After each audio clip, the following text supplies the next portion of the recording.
from a U.S. perspective, we already know that the major buyers of U.S. Treasury debt are not buying, and the Treasuries issue a lot of it. That's known. We already know that commercial real estate in the U.S. is a problem. It's just that nobody's trading right now because of what I just described. Globally, we already know that there's going to be a major financial crisis, probably as bad or worse than the Great Depression sometime near the end of the decade. Before we get there, we're going to have, I think, the largest bull market in stocks, real estate, crypto, art, you name it, that we've ever seen since World War II. Welcome, Token Nation. You're in for a wild ride today.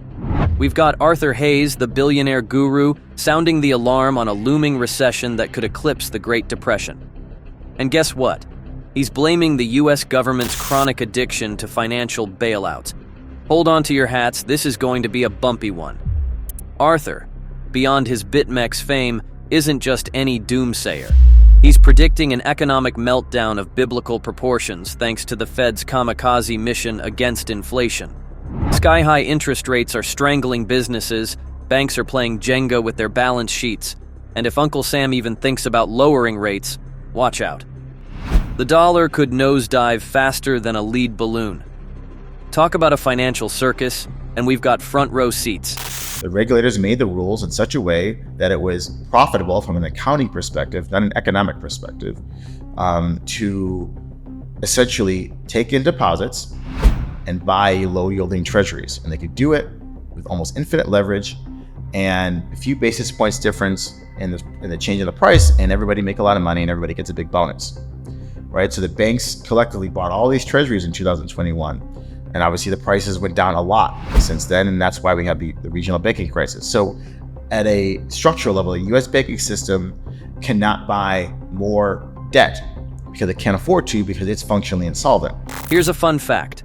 Remember the Bank Term Funding Program, the government's oops, we messed up Band-Aid for banks? Back in 2021, these financial wizards thought inflation and interest hikes were as likely as a unicorn sighting. Wrong. Bond values plunged like a meteor, and now bond yields are lower than a limbo stick at a beach party.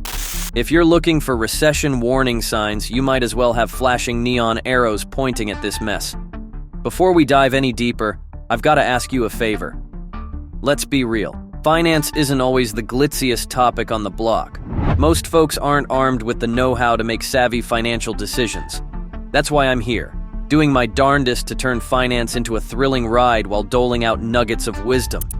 If you could smash that like button and maybe give the subscribe button a little nudge, you'd be my hero. You'll be telling the almighty YouTube algorithm that my content's the bee's knees, helping spread the gospel of financial enlightenment far and wide. What we seem to be doing is, in certain countries, is saying, hydrocarbons are worthless. We want to use these other forms of energy that are less dense, less productive, and somehow think that we're going to grow our way out of this debt, which is mathematically impossible. There's just no other way, if the government wants to save itself by it, than printing money. And printing money isn't growth. It's just a piece of paper out of thin air. And once the population thinks, hey, there's more and more of these pieces of paper floating around, there's only so many real goods. There's only so much oil. There's only so much electricity. Well, I guess I should be consuming everything I can now. That's not actually generating real growth. If we could just print our money and generate real growth, then Rome would have survived, Zimbabwe would be the richest country in the world, same with Argentina. And now the $33 trillion question. What do we do with the US debt? It's like a sitcom where the lead character keeps digging a hole they can't climb out of. Cancel the debt? Not without rewriting the laws. Keep piling on, it's like throwing gasoline on a fire. Raise taxes? Politicians would rather skinny dip in a shark tank. So, what's the game plan? Maybe fire up the money printer again? Because that's always worked like a charm, hasn't it? Dollar, my friend. You're in for a roller coaster ride. We have a population that has been told that, hey, you're good. Anything ever happens, we, the government, are going to come in and we're going to make sure that, you have enough food to eat, you got health care, we're going to protect you, blah, blah, blah, right? And all that's expensive, especially as you have less and less humans who are doing productive stuff. And so we're just going to keep adding on debt because that's the only way the government can stay in business. And now we've gotten to a situation where there's so much debt and it's accelerating in an exponential fashion, that in order to save the market this time, right? So I think in the next 3 to 6 months, there's going to be some sort of major market disturbance, and probably in the US Treasury or other large global bond markets. And the solution is going to be, let's print the most money that we've ever printed. Imagine a government spellbound by the belief that printing money was their golden ticket. The stock market, real estate, all soared sky high. But then, like an unwelcome twist in a suspense movie, harsh reality gate-crashed the party. The bitter truth dawned: prosperity isn't something you can just print your way into. Now, with banks teetering on the precipice, history whispers a warning. Economic chaos often paves the way for global conflicts. Brace yourselves. We might be on the cusp of something monumental. The population is forecast to be half of what it is by the end of the century. The population in China has also decided that they do not want to live in a smog-filled factory, and they have told their government to prioritize protecting the environment, which basically means that China does no longer want to essentially pollute itself so that America, Western Europe, and Japan and Korea don't have to, right? So we're going to make these things more expensive. And so there is no more big country that's going to join and essentially degrade themselves so that the rest of the world, the rest of the very developed and rich world, can enjoy a higher standard of living, all the while they're printing a bunch of money. So there is no more, that's just not going to happen again. And so I think that's what people miss about. Let's take a detour to China. The US loves goods produced in China more than a kid loves candy. Nike, Apple, Converse shoes, they're all hooked. But plot twist: China's decided to play hard to get.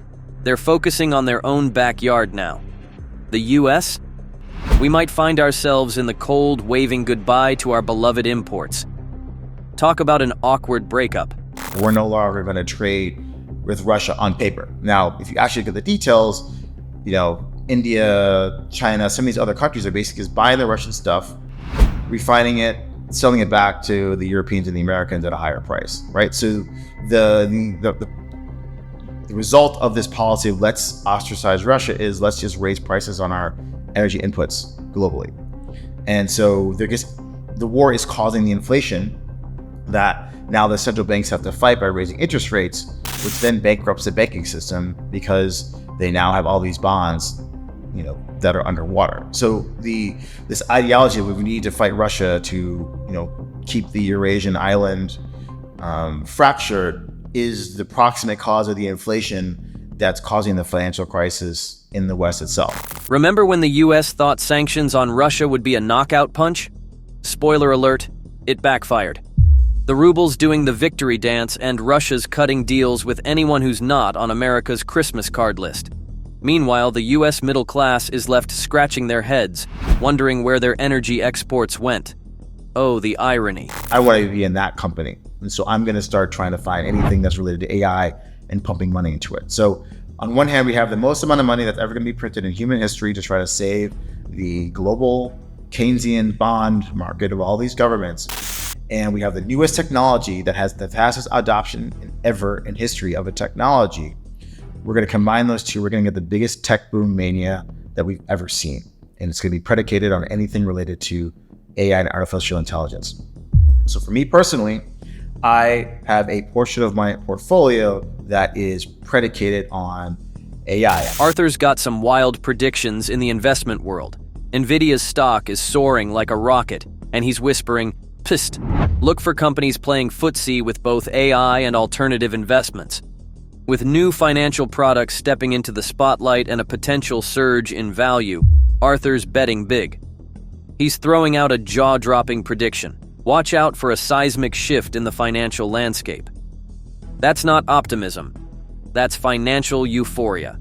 We're going to believe it as a collective investment public, which is going to drive that. So that's my super volatile segment that I want to participate in. And then on sort of the boring side, I will continue to move money from the high interest earning, money market funds and stuff as rates start to come down, but I'm not going to do it beforehand.